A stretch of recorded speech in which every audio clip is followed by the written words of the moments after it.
और बोलती थी कि तूने पुलिस का खून किया है तो हम भी तेरा खून करेंगे।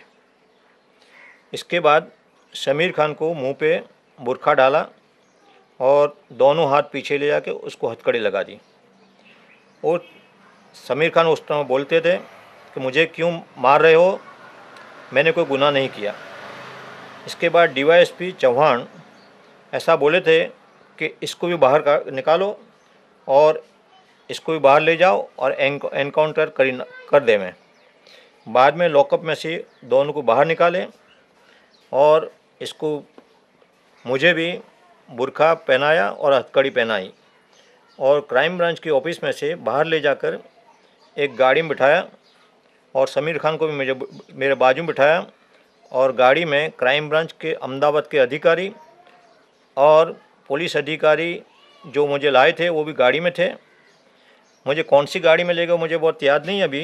वो उसके बाद 7-8 मिनट के बाद पुलिस ने रास्ते में गाड़ी रोकी और समीर खान को नीचे उतारा और बाद में मुझे भी नीचे उतारा और मेरे मुंह पे से बुर्खा जो था वो निकाल दिया। फिर समीर खान को मुंह पे जो बुर्खा था वो रखा और समीर खान को रोड पे सुला दिया। और एक पुलिस वाला ऐसा बोला कि तेरे खुदा को याद कर ले, अभी तेरे को मौत आ जाएगी।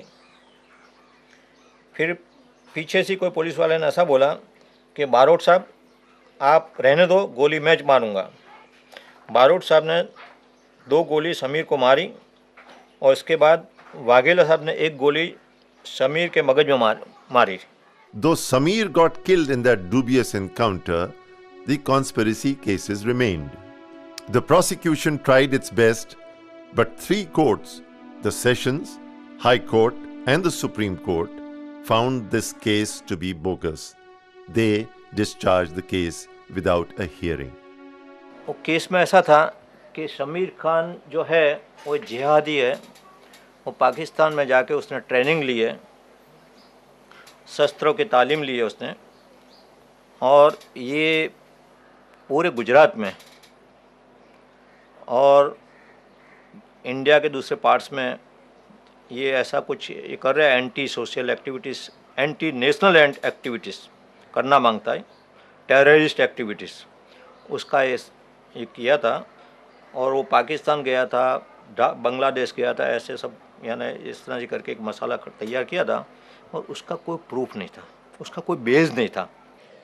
क्योंकि इस कहानी को जो उसने घड़ा है, उस कहानी के अंदर उसने सन 1947 से उसको स्टार्ट किया और एक इमोशनल कहानी बनाई कि 47 के बाद इस तरीके से दंगे हुए, इस तरीके से अक्षरधाम पे हमला हुआ, इस तरीके से रघुनाथ मंदिर पे हमला हुआ, इस तरीके से अमेरिकन सेंटर पे हमला हुआ, दाऊद इब्राहिम ने जो है ना बम ब्लास्ट करवाए हैं।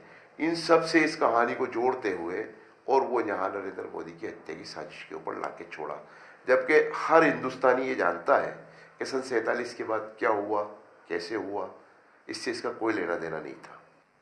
यानी इन लोगों ने कुछ तारीख बताई थी ऑन पेपर की, ये तारीख को समीर खान पाकिस्तान गया था समझौता एक्सप्रेस या ट्रेन से, तो वो तारीख के दौरान में कोई ट्रेन चली नहीं थी। एक तो ये गलत हुआ था, दूसरा पासपोर्ट बोले वो भोपाल से कहीं से बनाया था इसने, हमको तो पता नहीं, लेकिन ऑन पेपर ऐसा बताया था कि भोपाल से पासपोर्ट बनवाया था। लेकिन वहाँ से भी ऐसे पुरावे आए थे कि यहाँ से कोई ऑफिसर की साइन के साथ लिखित कि यहाँ से ऐसा कोई पासपोर्ट बना ही नहीं है, हमारे थ्रू कोई पासपोर्ट ऐसा बना नहीं, चाहे फैक्ट हो या कोई भी हो, ऐसा पासपोर्ट हमारे से बना नहीं। और कुछ नेपाल का या किधर होटल का बताया था, शायद काठमांडू का ही, बोले ये होटल में वहाँ रुका था, ये वहाँ बाई प्लेन गया था, ये ऐसा बताया। तो वहाँ कोई ऐसी होटल का नाम है ही नहीं। ये 2 के 3 पुरावे जो है कोर्ट में रजू करे थे। जैसे कि FIR में इन लोगों ने लिखा कि समीर खान 13/1/98 को समझौता एक्सप्रेस पे बैठकर पाकिस्तान गया और रात को 9 साढ़े 9 बजे लाहौर पहुंचा और 11/1/98 को समीर खान ने दिल्ली से वीजा प्राप्त किया। उधर TD शर्मा के जो स्टेटमेंट थे पासपोर्ट ऑफिसर के, हमने उसको पढ़ा और उसके आधार पे हमने ये देखा कि TD शर्मा ये कह रहा है कि समीर खान ने नवाब खान के नाम से जो फर्जी पासपोर्ट बनाया है, वो पासपोर्ट कार्यालय भोपाल ने 19/3/98 को उसको डिलीवर होना बताया समीर खान को। जब समीर खान को पासपोर्ट 19/3/98 को डिलीवर हुआ है, तो समीर खान 13/1/98 को कौन से पासपोर्ट से पाकिस्तान चला गया? उसके बाद हम लोगों ने वहाँ से अटारी स्टेशन पर जाके अपने हिसाब से तहकीकात की कि भाई 13/1/98 को समझौता एक्सप्रेस कहाँ थी। तो वहाँ स्टेशन अधीक्षक ने हमें ये बताया, मिस्टर मदान ने, जो उस टाइम पे वहाँ पर पोस्टेड थे, कि भाई 13/1/98 को समझौता एक्सप्रेस हिंदुस्तान से पाकिस्तान नहीं गई, बल्कि पाकिस्तान से हिंदुस्तान आई है। तो जिस डेट में ट्रेन ही हमारे देश से बाहर नहीं गई, उस डेट के अंदर समीर खान बाहर कैसे चला गया? उसके बाद इन्होंने उस कहानी के अंदर ये लिखा कि इसने 3 साल की टेररिस्ट ट्रेनिंग ली पाकिस्तान के अंदर रह के, और वहाँ से ये बाई प्लेन, इनकी कहानी के मुताबिक FIR की, ये कराची से काठमांडू आया और काठमांडू होटल चांदनी के अंदर जो बाग बाजार है वहाँ एक एरिया, उसमें इसका ठहरना बताया। मैं खुद इस मामले में नेपाल गया और वहाँ जाके मैंने तहकीकात की काठमांडू के अंदर बाग बाजार में। वहाँ इस नाम की कोई होटल न थी, ना आज है बाग बाजार के अंदर। फिर उस होटल में इन्होंने 6 दिन उसका ठहरना बताया। 6 दिन ठहरने के बाद इसको वहाँ से रवाना होना बताया श्री राम ट्रेवल्स नामक बसेस द्वारा। तो हमने बीरगंज रक्सौल बॉर्डर, जो नेपाल बिहार बॉर्डर है, उस बॉर्डर पे आके हम लोगों ने ये तहकीकात की। तो वहाँ हमें पता लगा कि उस पीरियड में, अक्टूबर 2001 में, इस रूट के ऊपर श्री राम ट्रेवल्स नामक कोई ट्रेवल्स इस रूट पर नहीं चलता था। तो ये कन्फर्म हो गया कि जो आदमी पाकिस्तान गया ही नहीं, पाकिस्तान से वापस आया ही नहीं, तो वो टेररिस्ट कैसे हो सकता है? खास तो समीर खान को यही खार में ही मार दिया है कि तूने पुलिस वाले को मार दिया है, इसलिए हम तेरे को एनकाउंटर करते हैं, एनकाउंटर बता कर तेरे को मार देते हैं। इस तरह की स्टोरी बनाकर उन्होंने समीर खान को मार दिया। ताज़ा ये जब अक्षरधाम कांड हुआ था, तो पब्लिक को शांत करने के लिए भी एक आध को मार देवे तो पब्लिक थोड़ी शांत हो जाए, यूँ रोष ठंडा हो जाए, इसलिए भी एनकाउंटर कर दिया उसका। राजनीति है भाई, ये तो गुजरात में तो रोज़ाना नया नया कुछ ना कुछ होता रहता है। इसमें कभी हमारा नंबर, कभी किसी का नंबर लग जाता है। पॉलिटिक्स में तो क्या है, आदमी पॉलिटिक्स में तो बहुत कुछ खेलते हैं। उस टाइम में मोदी साहब इलेक्शन लड़ रहे थे, वो इलेक्शन के लिए खास बलि का बकरा बनाया गया उसको। Narendra Modi, the Chief Minister of Gujarat,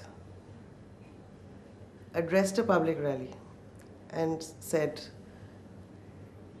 Sameer Khan, Jaish-e-Mohammed, conspiring to kill me and other senior BJP leaders, including L.K. Advani.